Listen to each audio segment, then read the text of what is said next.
अस्सलाम वालेकुम।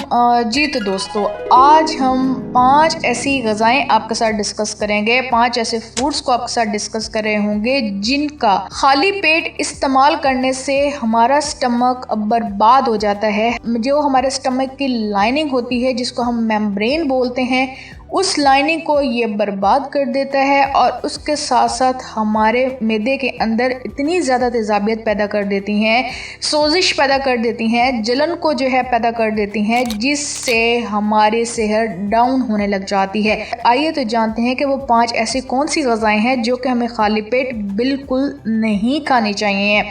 First of all, अगर हम बात करें तो जो कोल्ड ड्रिंक्स होते हैं, जो फ्रिजी ड्रिंक्स होते हैं, उनका इस्तेमाल हमें हरगिज़ खाली पेट नहीं करना चाहिए। बाज़ लोगों की ये आदत होती है, जब वो सो के उठते हैं वो समझते हैं कि हमारे मैदे के अंदर जो तेज़ाबियत है, अगर हम फ्रिजी ड्रिंक का इस्तेमाल करें, अगर हम कोल्ड ड्रिंक का इस्तेमाल कर लेंगे तो ये ठीक हो जाएगा। जी नहीं, अगर आप इसका खाली पेट इस्तेमाल कर लेंगे तो इससे ना सिर्फ आपका शुगर लेवल इंक्रीज़ हो जाएगा, स्पाइक कर जाएगा, उसके साथ साथ आपको किडनी के मसाइल भी शुरू हो जाएंगे। आपके स्टमक को स्वेल कर देगा, सोजिश पैदा कर देगा, इसके साथ साथ आपको कॉन्स्टिपेशन का प्रॉब्लम भी होने लग जाएगा। हमारी आदत बन चुकी है, लेकिन आप इसका कम से कम इस्तेमाल करें। इसकी अगर हम बात करें तो वो हम डेली रूटीन में यूज़ कर रहे होते हैं। हम समझते हैं कि इससे हमें बहुत ज़्यादा एनर्जी मिलेगी और इससे हमारा दिन बहुत अच्छा गुजरेगा। जी हाँ, आपको एनर्जी तो मिलेगी, लेकिन इसके साथ साथ आपका स्टमक भी ख़राब होने लग जाएगा। वो है बेड टी या फिर कॉफ़ी। आपने खाली पेट इसका इस्तेमाल हरगिज़ नहीं करना है, लेकिन ये एक ट्रेंड बन चुका है कि उठते साथ ही हम इन चीज़ों का इस्तेमाल करते हैं। इसी से ही कॉन्स्टिपेशन की बीमारी का आगाज़ हो जाता है, जो कि बाद में बहुत ज़्यादा डेंजरस हो जाती है।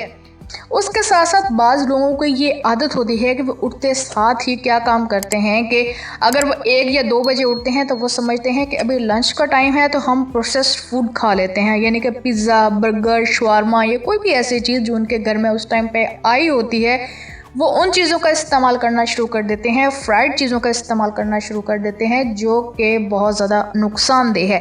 एक तो इसके अंदर स्पाइसेस बहुत ज़्यादा होती हैं, उसके अलावा मैदे का इस्तेमाल जो है वो बहुत ज़्यादा इन चीज़ों के अंदर किया जाता है, और इसके अलावा इसके अंदर प्रोसेस्ड फूड डाला जाता है, जो कि हमारे लिए बहुत ज़्यादा नुकसानदेह होता है।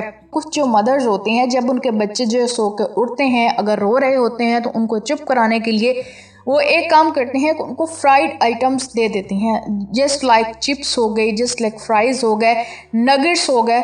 तो बच्चे तो शौक से खा लेते हैं, लेकिन हमें इस चीज़ की एहतियात करनी चाहिए कि जब छोटी एज में ही अगर उनको स्टमक के प्रॉब्लम होने लग जाएंगे तो बड़ी एज में जाके वो बीमारियों से किस तरह से फाइट करेंगे।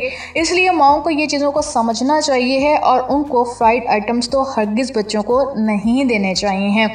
उसके साथ साथ अगर हम बात करते हैं तो जो स्पाइसी फूड होता है, अगर हम उठते साथ ही वो स्पाइसी आइटम का इस्तेमाल करते हैं, कोई भी जो है बहुत ज़्यादा जो है चिली वाला जो है सालन खा लेते हैं, तो इससे क्या होता है कि हमारे मैदे के अंदर तेज़ाबियत पैदा होने लग जाएगी। आपने खाली पेट इन चीज़ों का इस्तेमाल हरगिज़ नहीं करना है, ये आपके स्टमक की लाइनिंग को बर्बाद कर देगी, आपके अंदर जो एसिड क्रिएट कर देगी, और वो एसिड क्रिएट करेगी जो कि आपके मैदे को डिस्टर्ब कर देगा, कॉन्स्टिपेशन का प्रॉब्लम होने लग जाएगा, सोजिश हो जाएगी, जलन हो जाएगी, और उसके साथ साथ बीमारियों का आगाज़ भी इसी चीज़ से हो जाता है। इन चीज़ों से आप अवॉइड करें, जितना ज़्यादा अवॉइड करेंगे उतने ज़्यादा आप सेहतमंद और तंदुरुस्त रहेंगे। आपने अगर कोई भी चीज़ खानी है तो उससे पहले आपने सुबह उठ के निहार मुँह फर्स्ट ऑफ ऑल आपने 1 गिलास पानी का लाजमी इस्तेमाल करना है, और वो नीम गर्म होना चाहिए। आपको इससे भूख भी बहुत अच्छी लगती है और इससे आपका जो मैदा जो होता है वो साफ़ भी हो जाता है। अगर आपने हमारी वीडियो से कुछ सीखा है, समझा है, तो आप हमारे चैनल को सब्सक्राइब भी कर दें, हमारे बेल आइकन को भी प्रेस कर दें, ताकि आने वाली सारी वीडियो आपको मिलती रहें और इसी तरह आप हमारी टिप्स से भी फ़ायदा उठाते रहें।